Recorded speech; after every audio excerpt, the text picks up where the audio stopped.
আসসালামু আলাইকুম। আপনারা যারা বাংলাদেশ বিমান বাহিনীতে বেসামরিকে বিভিন্ন পদে আবেদন করেছেন, ইতিমধ্যে কিন্তু আপনাদের ফোনে মেসেজ আসা শুরু করেছে। তো আজকে ভিডিওর মাধ্যমে আমরা দেখে নিব কিভাবে ইউজার আইডি এবং পাসওয়ার্ড ব্যবহার করে আপনারা আপনাদের এডমিট কার্ড ডাউনলোড করে নেবেন এবং পরীক্ষার দিন আপনাদের কী কী কাগজপত্র নিয়ে যেতে হবে সেই বিষয়ে ধারণা দেওয়ার চেষ্টা করব। তো ভিডিওটি স্কিপ না করে পুরো ভিডিওটি মনোযোগ সহকারে দেখবেন, তাহলে সব কিছু বুঝতে পারবেন। চলুন কথা না বাড়িয়ে মূল ভিডিওটি শুরু করা যাক।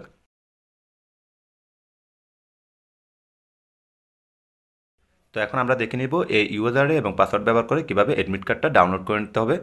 তো এডমিট কার্ড ডাউনলোডের জন্য আপনারা প্রথমে যে কাজটা করবেন সেটা হচ্ছে আপনাদের ফোনে গুগল অথবা ক্রোমে গিয়ে লিখবেন হচ্ছে জয়েন এয়ারফোর্স cib.baf.mil.bd। এটা লিখে হচ্ছে আপনারা সার্চ করবেন। তো সার্চ করার পরে আপনাদেরকে এই ওয়েবসাইটে নিয়ে যাবে। তো এই ওয়েবসাইটে যাওয়ার পরে হচ্ছে আপনারা দেখবেন হচ্ছে 3 লাইন, এখানে ক্লিক করবেন। ক্লিক করার পরে এখানে বিভিন্ন অপশন আছে, তো আপনারা হচ্ছে লগ ইনে ক্লিক করবেন। তো লগ ইনে ক্লিক করার পর দেখবেন এখানে লেখা আছে অ্যাপ্লিকেশন আইডি এবং পাসওয়ার্ড। তো আমরা প্রথমে অ্যাপ্লিকেশন আইডিটা দিব, যেটা আপনারা হচ্ছে আবেদন করার সময় পেয়েছিলেন।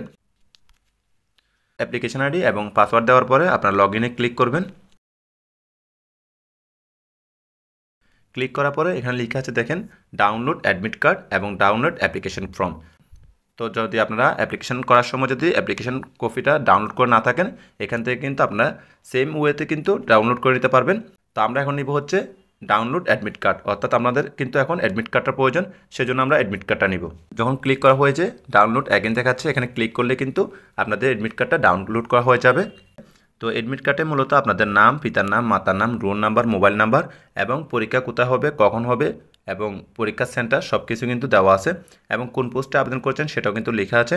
পরীক্ষার দিন শুধুমাত্র আপনাদেরকে এডমিট কার্ড নিলে হবে, যেটা হচ্ছে লিখিত পরীক্ষার জন্য। অনেক পদ রয়েছে যেখানে হচ্ছে লিখিত পরীক্ষা হয় না, শুধুমাত্র ভাইভা পরীক্ষা হয়।